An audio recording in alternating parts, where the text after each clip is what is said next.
Hello and welcome back to Lexicon Crypto. We are excited that you are here. Alex and I are back into the studio today, and there's been so much news and so many conferences happening around the crypto space. Regulation has been on the tip of everybody's tongue as we have traveled around a bit, been in several different locations over the last week or so, been able to network and Undisclosed in the locations. Let's space. let's let's get specific. You were in New York City. I was in New York. Yeah, I was in New York. And there was a couple of conferences that were happening there in addition to some other speaking things that were going on. So it was a very busy week there. California also happened with Convergence, perhaps Right. the premier crypto event of the last week. And then, of course, Token 2049 in Singapore was also basically the largest event of the year for crypto in APAC. So lots of things happening. And so what we thought we would do today is just bring to you a couple of the headlines that have particularly caught our attention. And we've been sharing these, of course, on our LinkedIn channel. And the audiences seem to really catch on to those as well. And so we wanted to bring those and share those with you today. Now, Yeah, Andrew's got two, and then I've got two. And Andrew, to his credit, is evidence based today. evidence. So he's plucked a couple articles that, based on his read of impressions on LinkedIn, are objectively of particular interest to our audience in its current permutation. So this is something that you're already interested Analytics. in. So you'll get to hear a bit more of Andrew's riffs on it. And if you're not yet following him or us on LinkedIn, this might be news to you. Yes, absolutely. So the first one is, of course, at SmartCon, which is the Chainlink held conference. They announced that they have entered into a formal partnership and are in the testing phase with the payments transfer for company Swift. And of course, Swift is the industry standard. It transacts trillions of dollars a year. It is if you do any sort of a wire transfer, or if you do any money movement between banks, particularly regulated entities, you are using the SWIFT system.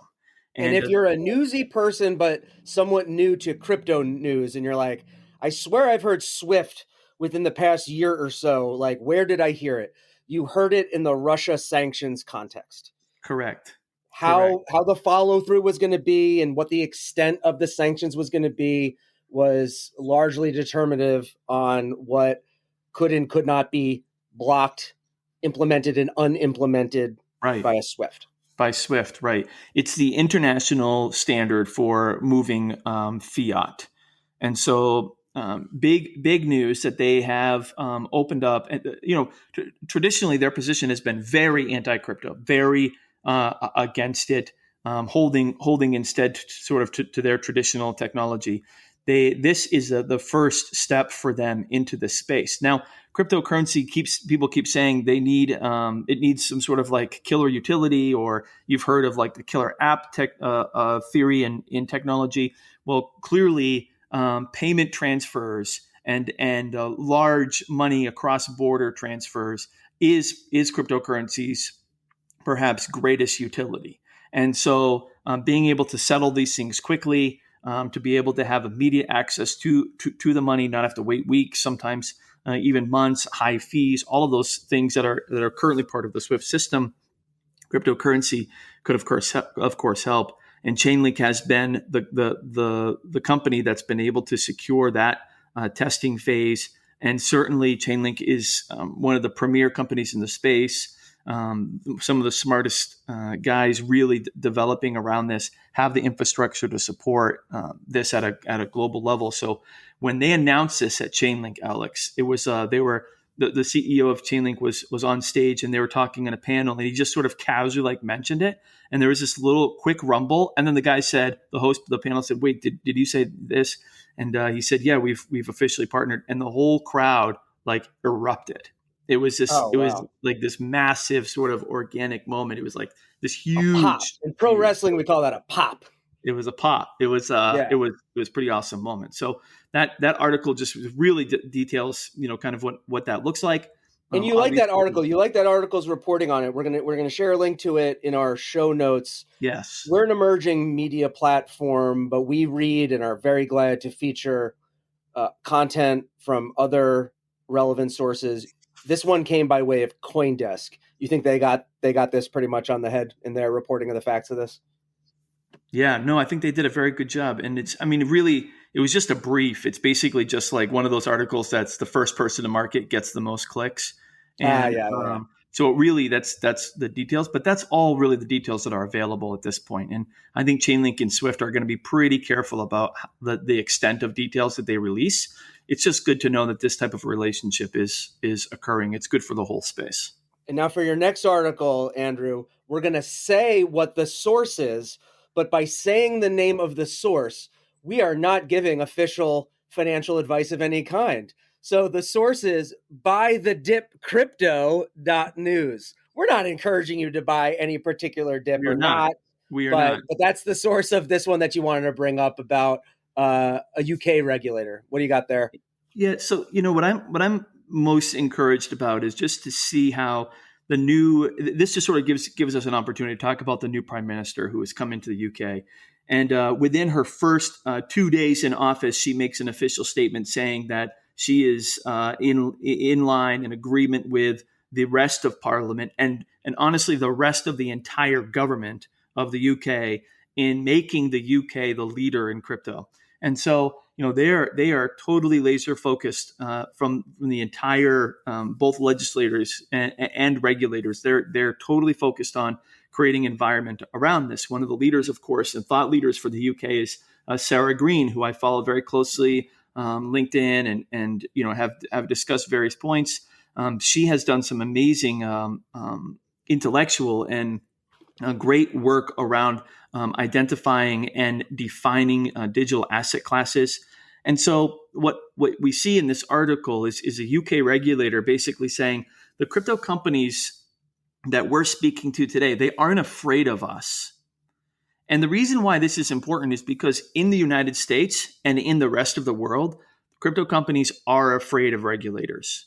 So the UK is making a point. They're making a specific strategic point to say, listen, we aren't going to be rash and take crazy actions against you guys. Instead, we want to work with you. We want to create a collaborative environment. We want to ensure you and your investors that the work that you're doing is going to be able to retain value. We aren't going to come in like the SEC is right now and Gary Gensler just sort of ad hoc finding particular objections and using companies to make examples and to basically scare legislators into action. That's what's happening in the US. And that's why it's so important that they're making this statement. That's the sort of the emphasis behind this, is that the companies that we're regulating, they're not afraid of us. And I think it's a really powerful statement.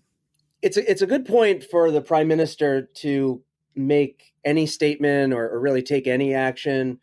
Prime Minister Liz Truss, I'm not sure in the UK from a comparative politics standpoint with the US whether they have the same conception of a first 100 days that the US presidency does. But I'm always looking at political leaders and I always evaluate 3 Ps in terms of just asking myself um, how I would categorize or how I feel about somebody. I look at personality, policy, and priority. And people are just getting to know her from a personality standpoint. There's a little bit of study of what her policy and what the policy of her conservative party is going to be. But from a priority standpoint, for anything to even make news or make within a first 100 days is something that I'm noticing because Yeah, she only has so much time, especially in a parliamentary system. I I think, would suggest to make an impression in a favorable one at that. So I would imagine she would be pretty selective. yeah, She'll probably try to make her own greatness and not wait for it to be thrust upon her. I mean, in those, especially in a parliamentary system, and especially when there's change now in the monarchy, there's a lot of Hmm. tumult occurring inside of the UK government at the moment. And I don't know if you saw it today, but this morning's headlines talked about how their national pension is running into some issues as well. And so there just seems to be a tremendous amount happening. That's why I thought it was so significant that they would take the time and effort to make a statement that they were, pro crypto and heavily moving in that direction. Also, coming to bear here is the potentially quite a controversial Brexit decision, which, of course, was now a couple years old. But as you see the difference between the UK's posture and the EU's posture, them having their independence allows them to be able to make some of these statements and take some of these moves. Whether you like Brexit or not doesn't matter. It's just a statement of fact that with their independence comes greater liberty to say, you know what, we are going to be pro crypto and we're going to make rules and laws that are going to attract crypto companies to come and to be based here. While the EU really is taking a very different position.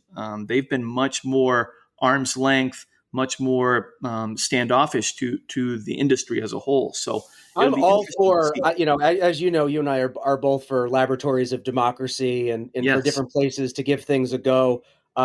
I certainly don't appreciate an entire European continent that results in me making an extra click to make a pop-up go away so I can read a news article. So I'm more than fine with some experimentation and some There you go. variation There you go. and some space between the UK and the rest of Europe on that. Good. So those are the two articles that I'm watching. Interesting to see them unfold. So, Alex, what are you watching? Yeah, the first one I want to plug is this comes from a long form news website called The Information. And it may or may not be familiar to folks, but there's been a decline in long form journalism. We have long form podcasting, which is fantastic, but long articles that really take deep dives. So Yeah. a shout out to The Information. It's not corporate owned; it's owned by a person who is a Yep. former Wall Street Journal reporter. She's out in the Bay Area now. It sounds like the Um, name of a really smart rapper. The Information. Yeah, the I like information. it. Yeah, yeah. It would be like somebody like Quest Logic Yeah, or like, and like Allen Iverson, right? Wasn't he like The the Information or the something? I don't answer. know. You're absolutely right. It does The sound like answer. it sounds like it's got some like hip hop culture to it. But Jessica Lesson owns the site, and they ran an article recently, which is consistent with an observation that you shared with me. So that article was from earlier in last month, and in September, that is, tech firms race to hire policy leaders, triggering ripple effects across Washington. Yeah. So I had read this article possibly after you made the mention to me that you were seeing more job postings in the place of policy communications, and that's becoming a whole space. And Yeah. my thought on it was like, wow, to the extent that Neil deGrasse Tyson is this awesome science educator, we now have these policy educators, we have these crypto educators, we have these communicators who are taking this advanced technology and explaining it to old senators and the masses where necessary. Well, that's happening on the communications front, but in the policy formation front, we're seeing a lot of hiring and we're seeing a lot of changeover on K Street, that is in lobbying in Washington. And the article makes reference to the fact that, maybe one of the first dominoes was Jay Carney, the former White House press secretary under President Obama, leaving a policy role at Amazon. Yeah. And there's not necessarily an obvious revolving door yet of who is it who comes from these House and Senate offices or these committee staff positions to go onto K Street, to go into, the revolving door isn't an apt metaphor for this because uh, there's not enough articulation between these sectors. It's not yet revolving. Right. So who it is who's going to slide into these policy positions is to be seen. I'll be interested to see if some of the crypto policy people come over from more of the mainframe computer and software space. Yeah. Are these policy people coming over from IBM and Microsoft, or are they coming over from some sort of an edgier space? I'm not really sure, but I'll be watching that. So on your revolving, I think the piece that you were alluding to is that it's not necessarily revolving yet; it's evolving, Oh yeah, and it's got to mature to a point where it then begins to revolve. I think. yeah. I was trying Um, to, in lieu of a revolving door, I was trying to go with some other form of transportation, but I was like, is it an elevator? Is it an escalator? Is it some Escalator, sort of yeah. weird MCS machine that doesn't even work? A merry-go-round? What are we talking about here? Yeah, I don't know. So I had a conversation this last week. I cannot. This sounds super mysterious, but it's really not. It's just I don't have permission to give names on off the cuff here. But I spoke to a an individual who is inside of Capitol Hill and is essentially the go-to policymaker, helped to craft much of the policy that we're seeing come out of Capitol Hill right now personally. He has an office where there were three people. Both of those have been three people. He alone remains. They've been in existence for a month. As soon as it was announced, they were immediately bombarded with offers from venture funds and other large entities. Two of his colleagues have already exited to very large roles Well, with there you go. That might be part of the signal then. companies. They say in Washington, proximity is power. And so if you work in any kind of a lobbying capacity on K Street, that may very well be your ticket to be a hire by a corporation. K Street lobbyist goes to such and such. That's it. That's it. Vice President Pence has a post vice presidency office in Washington, and it's on Pennsylvania Avenue. And Yeah. so you better believe that that piece of real estate is, sending a not so subtle signal. Correct. Yeah. Lots to Cool. discuss. All right. Next The one. other thing that I wanted to share comes by Cointelegraph.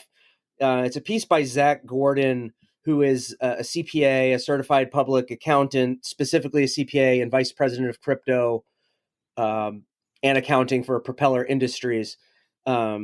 I share that because that's just the teacher in me. I always want to know about the credentials of my sources and all that jazz.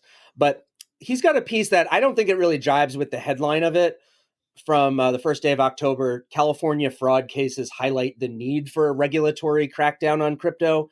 I think that's one of those things where, no offense, but the digital editor came up with that headline. Reporters oftentimes don't get to come up with their own headlines. I don't think that has to do with the story very much. But what I appreciate about it is that it does identify these 11 different entities that were pursued by the California Department of Financial Protection and Innovation for alleged violations of California securities laws. So we're used to this idea of California being an activist state in different regards. But sometimes what they're being activist about are their own unique state laws and regulations. So as it is, every state has their own state securities regulation division or department. That's an important thing for folks to remember who are in the fundraising business for various companies. You may have an offering that is below certain thresholds or exempt from the SEC in certain ways, but just because you're exempt from the SEC does not mean that you're exempt from your own home state. So that's something to look into.